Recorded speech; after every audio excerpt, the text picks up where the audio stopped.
Good morning, everyone. We're continuing here in the KITZUR HILCHOS SHABBOS, and we are about to embark on, I believe, what is the bulk of this sefer, and that is the Hagdama L'Lametes Melachos. We're going to begin learning about the 39 Melachos, the prohibited actions that we are not allowed to do on Shabbos, which obviously much of our Shabbos is going to revolve around what we can do, what we cannot do, and the reason why these things are prohibited and why other actions that we do are permitted, which is going to be the connection and the enhancement and the elevation that we have on Shabbos, how we guard the Shabbos in the proper way. And he writes like this, Melacha va'avodah. There's two ways to look at work. One is Melacha and one is Avodah. And he's going to have to describe the difference between the two, because when it comes to the laws of Shabbos, we're dealing with Melacha, not Avodah, and each one means work in and of itself, but what type of work are we describing and talking about? Our Master, HaKadosh Baruch Hu, the Creator of the world, has commanded us, we're not allowed to do Melacha, we cannot do work on Shabbos. However,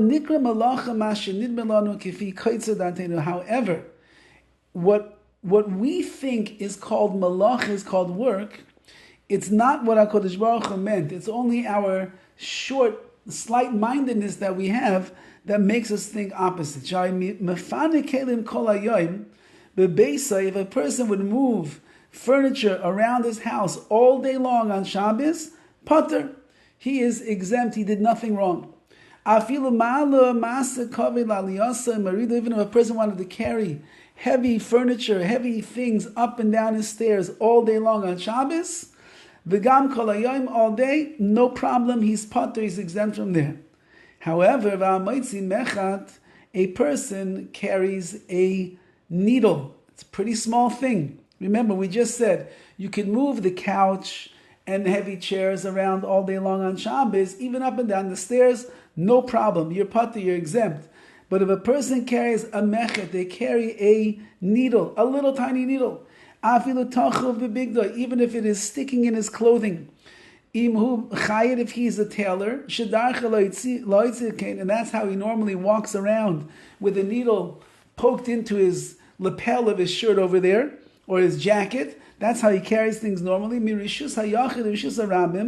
he goes from a private domain into a public domain.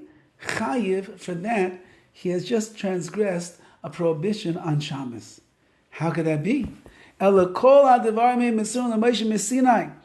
this sounds like a tremendous stira. You told me, HaKadosh Baruch Hu, don't want to do work, but I can move around my furniture all day long and get preoccupied with that. That's not called work. That's not called work, and therefore I'm pater. But if I carry a needle in the lapel of my jacket, because I'm a tailor, that's the way that I normally carry it.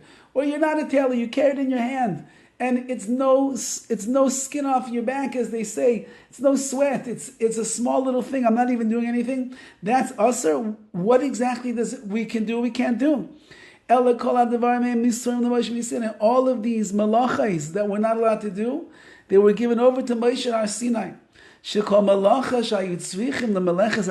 Any malacha, any activity of work that was needed in the construction of the Mishkan, of the tabernacle in the wilderness, Nikreis Melacha, that's called Melacha, and anything that is similar to that kind of Melacha,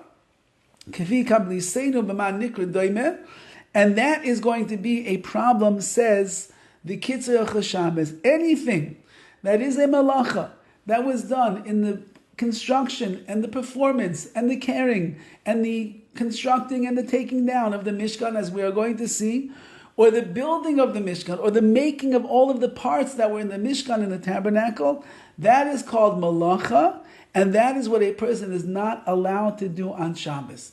Any avodah, any work that has nothing at all to do with that which took place in the constructing and the making and the building and the taking down of the Mishkan, then all of that is going to be permitted on Shabbos.